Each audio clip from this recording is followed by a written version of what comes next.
Okay. I was having some technical difficulties, y'all. So I had to go out and come back in a couple of times. And honestly, I'm still having some tech difficulties because my phone is acting a whole fool. But anyhow, I'm just going to go ahead and get started because if I keep fooling around with this phone, I will never get started. So thank you for joining me for day 5 of the 15-day live series that I am doing, which is just called Muffy Live, because I'm going to be talking about a myriad of subjects and a myriad of things, and it's going to be something new every night. And tonight in particular, we are going to be chatting about redefining Black families and how Black moms can begin to redefine family to leave a long-lasting legacy. And so the reason why I decided I wanted to kind of focus in on this subject in particular is because I find that as the founder of Pittsburgh Brown Mamas, a lot of moms are overwhelmed in the current family structure and the way in which that we are defining family. And it also leaves sometimes dads without a place in the family structure or are kind of uncertain of what their place is. If you are on the video, make sure you say hello because I cannot see your comments. I don't know if I'll be able to see your comments. So make sure you see I don't know something. Oh, there it is. Okay. It's telling me it's something new. Facebook is always doing something new. So now there's this little swipe thing where I have to, okay, gotcha. Hey, Natasha, now I can see here. All right, it's something new that they're doing. Wow, it's always something new. So I'm going to go ahead and invite some folks. Now I'm going to have to edit the mess out of this video to upload it to YouTube, which kind of frustrates me. But so we're going to be talking about tonight how to basically redefine Black families so that they are more productive for Black individuals. Because I find that a lot of times the current family structure we have where we are basically expecting one person to do the job of what used to be an entire community's job of doing is overwhelming Black moms. It's making us feel inadequate. It's making many of us feel defeated when we get into our home. Even more so when, we are at work and in other places. I meet a lot of Black moms who just feel like their home is not the place where they can be productive. And also I find that there are a lot of Black moms who don't necessarily know where the fathers fit in this family dynamic that has been created by Western culture that African Americans have tended to just adopt without questioning it and without asking the question of whether or not this is something that is effective, for Black people. And so, all right, I'm done inviting folks. So now I'm just going to start this conversation. And so, okay, this is something new. Hey, everybody. Hey, Teresa. Hey, Mommy. Hey, Esquire. Thank you for the thumbs up because I didn't know what was going on here. And so the first thing I wanted to talk about was kind of defining what a family is, right? So I came up with the definition, as I often do. I came up with the definition for what I believe family is, and I wrote down that a family is, where did I write the definition at is the question.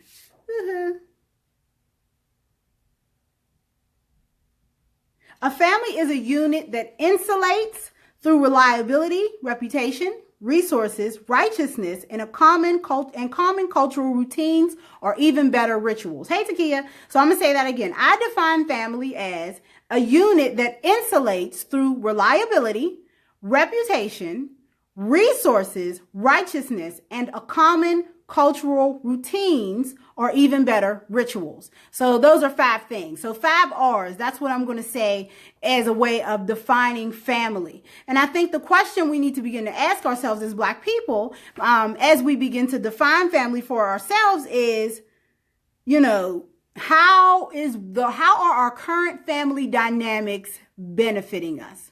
So is it beneficial to us to have a mom and a dad in a household kind of isolated from the rest of the family, where I see a lot of Black family dynamics, including my own, where my husband and I live in a separate community from my mother and my father and their and other families.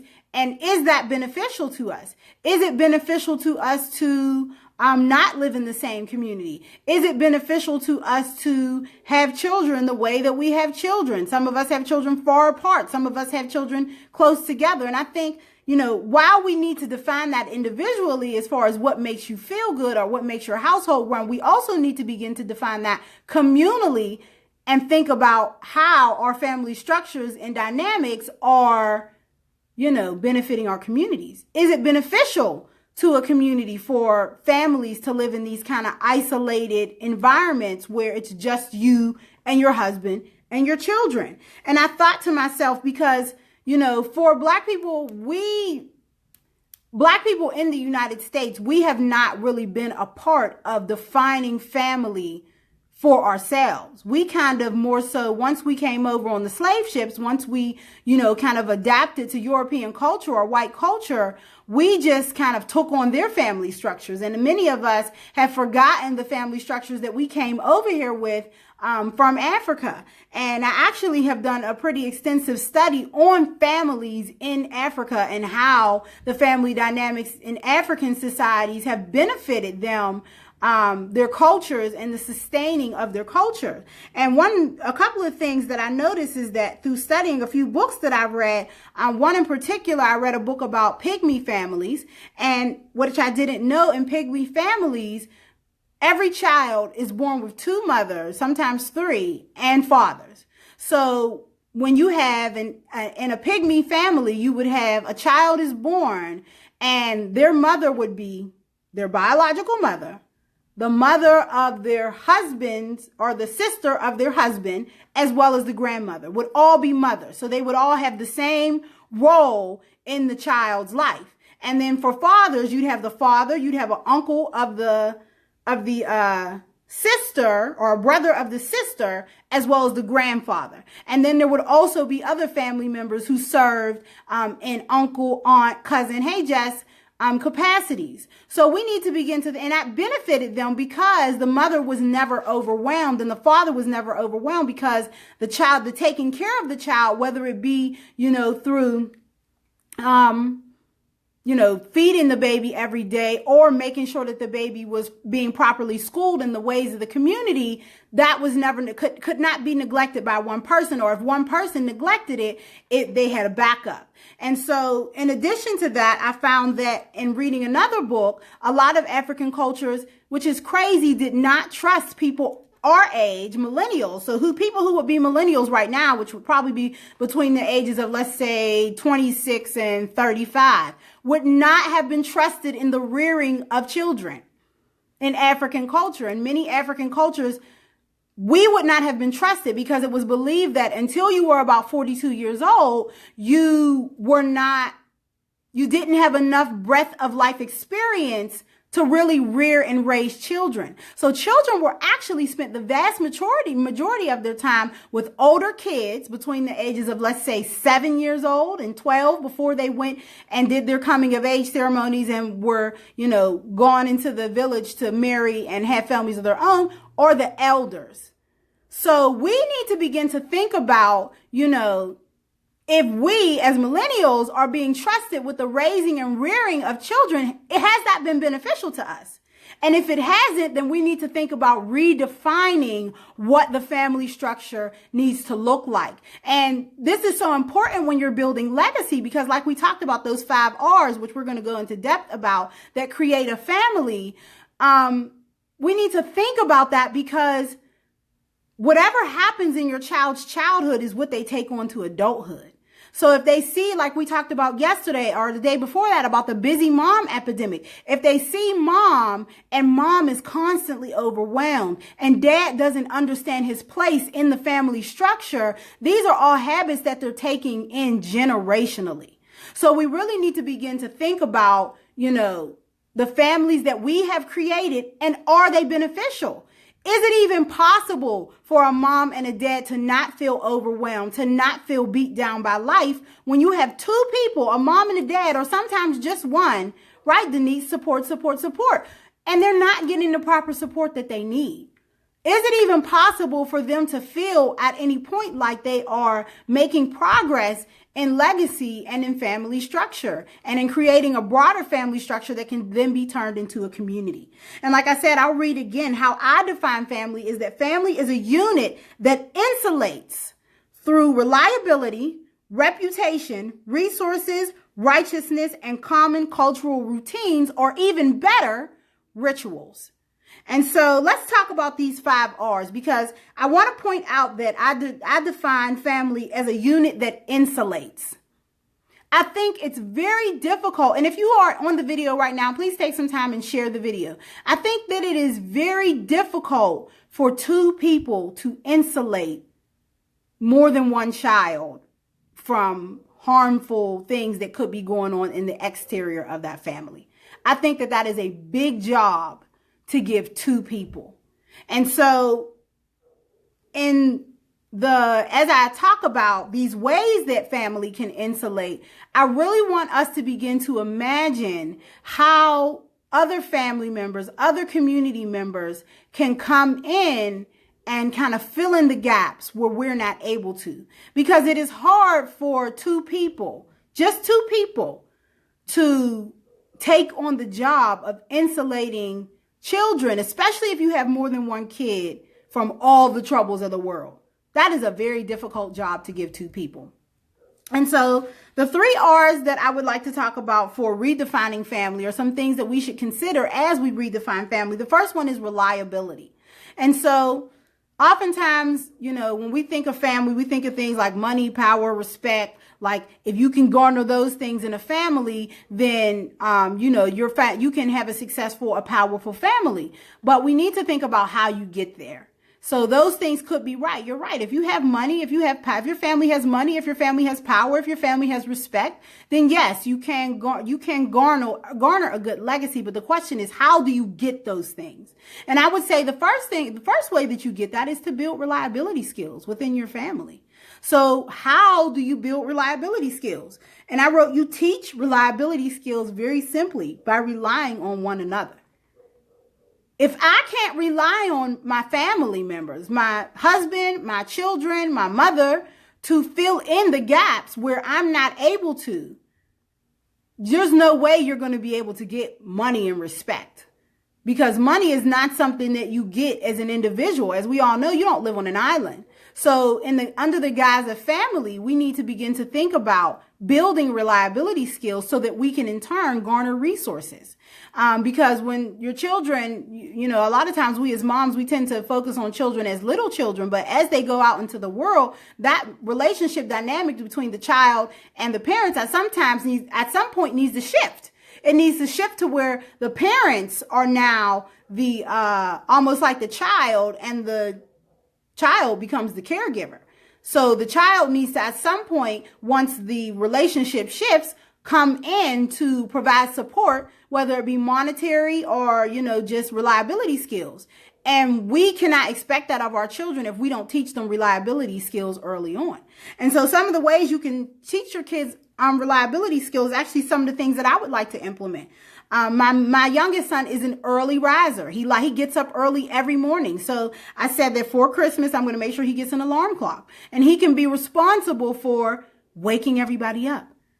That's building reliability skills. We don't have to think so huge when we think about teaching our kids reliability skills. It's really easy. You teach them reliability skills by making them reliable people. So if we rely on my middle son now to get us all up on time, then now he learns that not only can he be reliable, but that he is capable and that he can be trusted to be reliable, which is a big thing. Like, can you teach your children that you trust them? And through trust, they build reliability. Another way is a family is a real opportunity to get to know another person and help them to strengthen their strengths and manage their weaknesses. So under the guise of that building reliability is figuring out what your kids are really good at. Figuring out, what their strengths are and helping them to strengthen those strengths by giving them responsibility. And so responsibility and reliability kind of go hand in hand. And so that's some ways you can teach reliability. The second R is resources. So as a family, we have to begin to figure out ways to become more resourceful. And so resourceful. Sometimes when we think of resourceful, we think of just filling in the gaps. No, It means to be full of resources. So what resources does each person in the family have to offer? Like we talked about, that early rising thing. The resource does not have to be monetary. It can be a skill set that you're really good at. It can be a natural God-given thing, personality trait that you're really good at, that you can offer now to your family. So it could be something as good as being a good communicator. And that's one of the things I do on a pretty consistent basis, is to take inventory of my boys and just see, like, okay, when they get a little bit older, this will be the one that will be able to go out and get clients. This will be the one who will be our doer and our builder. So really early on, both in your relationship with your mate, as well as in your relationship with your children, figuring out what resources is each person full of. That is building a powerful family, when you are figuring out what each person is good at and putting them in their proper place. And the other thing I wrote down was, we said righteousness. So a lot of times, the best thing about my relationship with my mother is her honesty. Like, I can always expect my mother to be honest with me. And I think with parents, a lot of times that kind of goes on its head, because oftentimes we want to sugarcoat things for our kids. But I'm a big fan of, as Bob Marley said, tell the children the truth. Tell your mate the truth. Tell your children the truth. Mamas, tell your kids the truth. Daddies, tell your kids the truth. Everybody needs to tell the truth. And that's how you build bonds of reliability and resourcefulness, is by being honest, by being righteous in all your endeavors.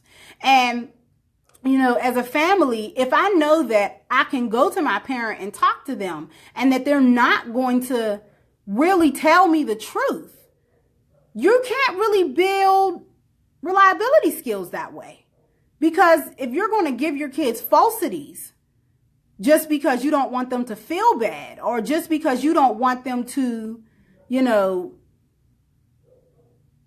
interpret it in a way that they can't understand, how is that really going to bode for you as the child grows older? Now, I don't mean that you should try to, you know, tell your children things that they're not ready for. But when they're wrong, you got to tell them they're wrong. And when they're right, you got to tell them they're right. And you cannot be obsessed with trying to be their friend.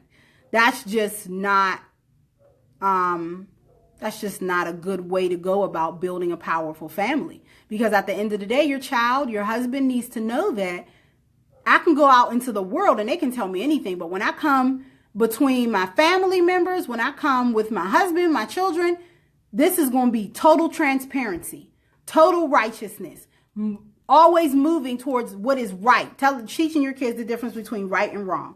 And then the last thing I wrote was reputation and representation, which are extremely important. Like, I wrote down, what do the streets be talking about you? What are the streets saying about you? Because you got to realize that whatever the streets are saying about you is being passed down to your children. So if you are known in the streets for being somebody who's not reliable, for being somebody who is offensive, for being somebody who is loud and boisterous, for being someone who is dishonest, that legacy is going to follow, you know, your child in the streets. And so you have to think about how you want yourself to be perceived, but not only that, what reputation you're passing down to your children. And not only that, it's about representation. So teaching your child that when they go out into the world, you are a representative of the Mendoza family. You are a representative of the McKenzie family, the La Rosa family. You are a representative. And so I need you to conduct yourself in a way that says, I am a representative of these parents who've tried their very best to present a good reputation for me. And, you know, sometimes that is difficult for children when they're growing. So we shouldn't expect that from them early on. But certainly as they get older, they need to understand that, look, it took us a lot to build this clan. So we need you to understand that, you know, this is not simple fodder, because not only are your children carrying into the world a legacy and a reputation that you've created, once they're out in the world, they are now the new reputation creators. And, you know, as Black people, we need to begin to think about family 20 years down the line, instead of thinking about family just with our kids. Like I always say, I'm waiting on my granddaughters because I have all sons. So I'm always thinking about my granddaughters, what I want to teach them, what I want my sons to teach them about being a woman, what I want my sons to what knowledge I want my sons to transfer to them about how they treat women. And I'm always talking to them about, this is the way you treat a girl. And especially with my older son, who's 15 now, and will soon be allowed to date once he's 16. There's a certain way in which we do this so that when your sons go out into the world and your daughters go out into the world, they understand that, the Mendoza name is a name of respect, is a name to be held high with esteem.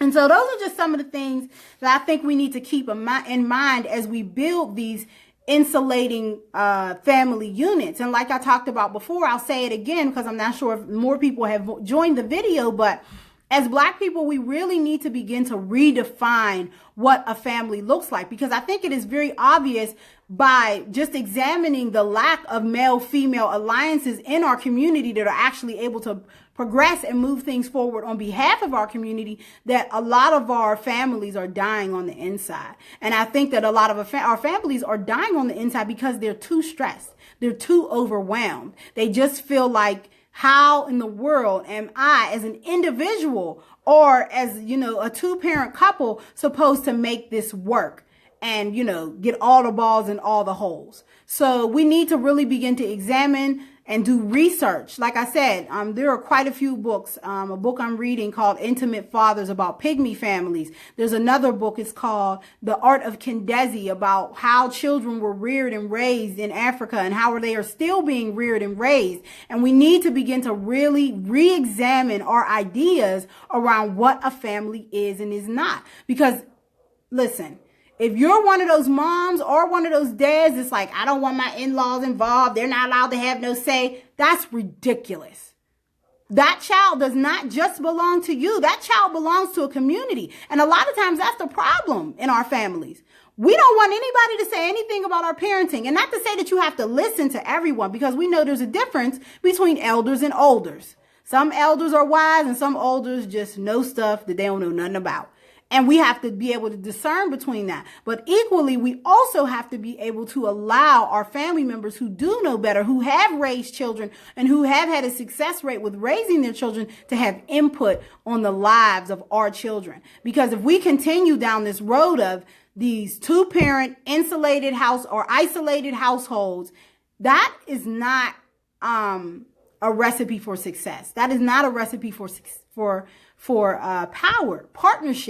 Partnership is a recipe for power. So we just need to begin to find more ways to partner with. It doesn't always have to be biological family. It could be friends. It could be friends who you are in, both couples or both moms or both dads or, raising kids at the same time and need help. So we just need to begin to redefine that for ourselves, and also to just be honest with ourselves about how we arrived at our current family structure, and realizing that the family structure that most Black people have today is not the family structure that we came over here with on these slave ships. And we all know that Black couples are suffering under this current structure of family, and we need to really begin to change that.